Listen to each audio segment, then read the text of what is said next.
রাজ্য সরকারের নানা দপ্তরে অনুমোদিত 400 বাস্তুকার পদে নিয়োগ প্রক্রিয়া সম্পন্ন হলো আজ। ধারাবাহিকভাবে বাস্তুকার পদে নিয়োগের প্রক্রিয়া চলছিল রাজ্যে। সেই প্রক্রিয়ার অঙ্গ হিসেবে আজ রাজধানীর সভাঘর মুক্তধারাতে বাস্তুকার পদে নতুন নিয়োগপত্র তুলে দেওয়ার আসর বসে। অনুষ্ঠানে মুখ্য অতিথি হিসেবে উপস্থিত ছিলেন মুখ্যমন্ত্রী ডক্টর মানিক সাহা, অর্থমন্ত্রী প্রণজিৎ সিংহ রায়, মন্ত্রী রতন লাল নাথ, রাজ্য সরকারের সচিব কিরণ গিত্তে সহ পূর্ত বিদ্যুৎ দপ্তরের উচ্চ আধিকারিকেরা। মুখ্যমন্ত্রী তার বক্তব্যে রাজ্যের সামগ্রিক উন্নয়নের ধারা তুলে ধরার পাশাপাশি জোর দিয়েছেন সততার উপর। প্রাসঙ্গিকভাবে ইঙ্গিতেই দুষ্ট বুদ্ধির পদচারণার দিকে ঢিল ছুঁড়েছেন মুখ্যমন্ত্রী। বলেছেন, নির্মাণ আর বাস্তুকার একে অপরের পরিপূরক। নির্মাণ হয় সুঠাম ভবিষ্যতের জন্য, আর সেখানে অবশ্যই থাকা জরুরি সততা। দেখুন মুখ্যমন্ত্রী ইঙ্গিতে ঠিক কোন অংশে ঢিল ছুঁড়েছেন। পয়সার সমস্যা নেই, মেইন হচ্ছে মাইন্ডসেট, আমি কাজ করবো কিনা। মাঝে মাঝে উল্টো পাল্টা খবর আসে, এমুক জায়গায় এমুক করছে তেমুক করছে, এটা যাতে না করে, কেন আমি ওনাদের বিরুদ্ধে আমি অ্যাকশন নেব, এটা যাতে কোনো অবস্থা না হয়। কারণ জীবনে আর কিছু থাকুক না থাকুক, একটা জিনিস থাকবে যে আমি আমার বিবেকের কাছে আমি স্পষ্টতার সাথে আমি কাজ করেছি, আমি কোনো অন্যায় করিনি। তাহলে দেখবেন উপরওয়ালাও কিন্তু আপনাকে সেইভাবে আশীর্বাদ করে। সবাইকে আমি যারা আজকে এখানে অফার নিতে এসেছেন তাদের ভবিষ্যৎ সুন্দর হোক। রাজ্য সরকার নিয়মিত চাকুরি দিয়ে যাচ্ছে দাবি করেন মুখ্যমন্ত্রী। নিয়োগ হচ্ছে না, এই ধরনের দাবিকে মানতে চাইলেন না মুখ্যমন্ত্রী ডক্টর মানিক সাহা। মুক্তধারার ভরা আসরে ডাই ইন হারনেস সহ নানা দপ্তরে সরকারি নিয়োগের পরিসংখ্যান মেলে ধরলেন মুখ্যমন্ত্রী। দেখুন পরিসংখ্যানে কি বলছেন মুখ্যমন্ত্রী। টিচারের সংখ্যা আমরা গত প্রায় 1600-র উপরে আমরা কিন্তু অলরেডি কালকে পাস করেছি। এখানে আপনাদের অবগতির জন্য জানাতে যে 27শে জুন 2025 পর্যন্ত ডাই ইন হারনেস, অনেক সময় আমাদের বলা হয় ডাই ইন হারনেসের চাকরি হয় না, চাকরি হয় না।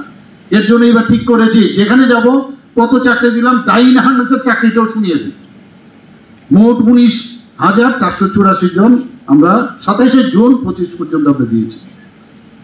আজ 1 জুলাই 2025-এ 74 জন আরো এর মধ্যে ডেইলি ফাইল সই করি ডাইন ইন হারনেস, সেখানে এই 74 জন দেওয়ার পরে এবং 184 আজকে আমরা দিলাম।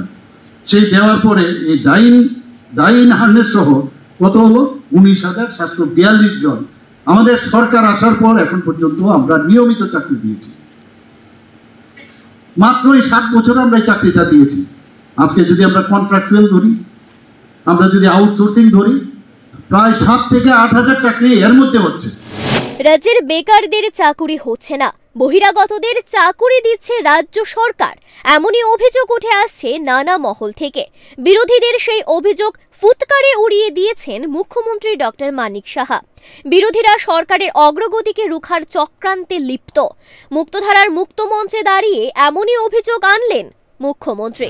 এই অনুযায়ী আপনারা আমাদের সরকার আসার পর বাইরের থেকে আগে এখানে চাকরি করত, আমরা ঠিক করলাম পিআরটিসি আমরা করি। আমাদের ত্রিপুরার ছেলেমেয়েরা বাইরে গিয়ে চাকরি পায় না, রিস্ক নিলাম।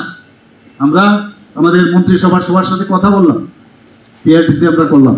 এই পিআরটিসি করার সুবাদে আজকে আমরা এটাও রেখেছি একটা পয়েন্ট, যদি দেখা যায় পার্টিকুলার ওই পদের জন্য যদি ত্রিপুরাতে অ্যাভেলেবল না থাকে, বাইরের থেকে তাদেরকে আমরা এন্টারটেইন করবো না কেন, কিন্তু সেই ব্যবস্থা আমরা রেখেছি। কিন্তু আপনাদের মাধ্যমে আমি সবার মাধ্যমে আমি জানাতে চাই, কিছু কিছু লোক পিআরটিসি করেছে, সরকারের নাম হয়ে যাবে, এটা কি করে হয়? ওই অন্য পথে কাউকে দিয়ে কেস করাচ্ছে, সুপ্রিম কোর্টে হাইকোর্টে কেস করাচ্ছে ইচ্ছে করে। আমরা তার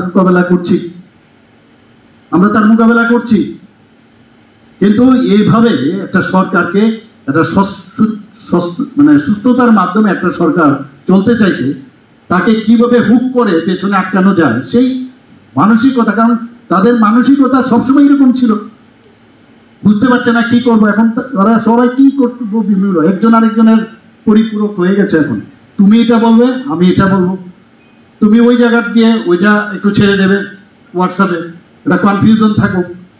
কিন্তু আমাদের সরকার, আমরা বারবার বলছি, আমরা সব মানুষকে নিয়ে আমরা চলতে হয়।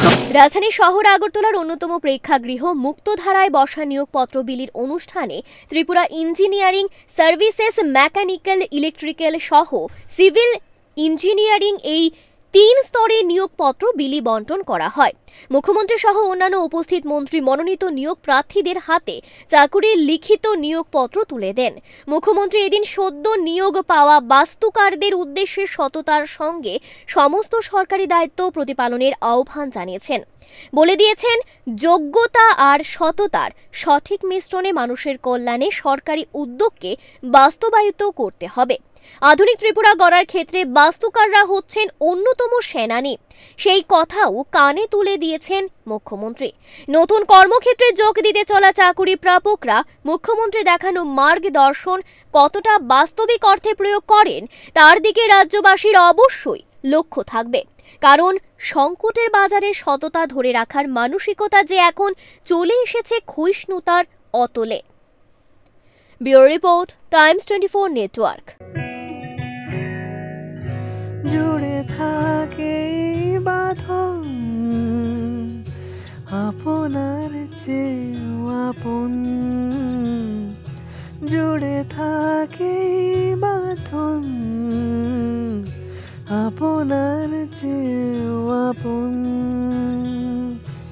আপনার চেয়েও আপন। স্বর্ণ কমল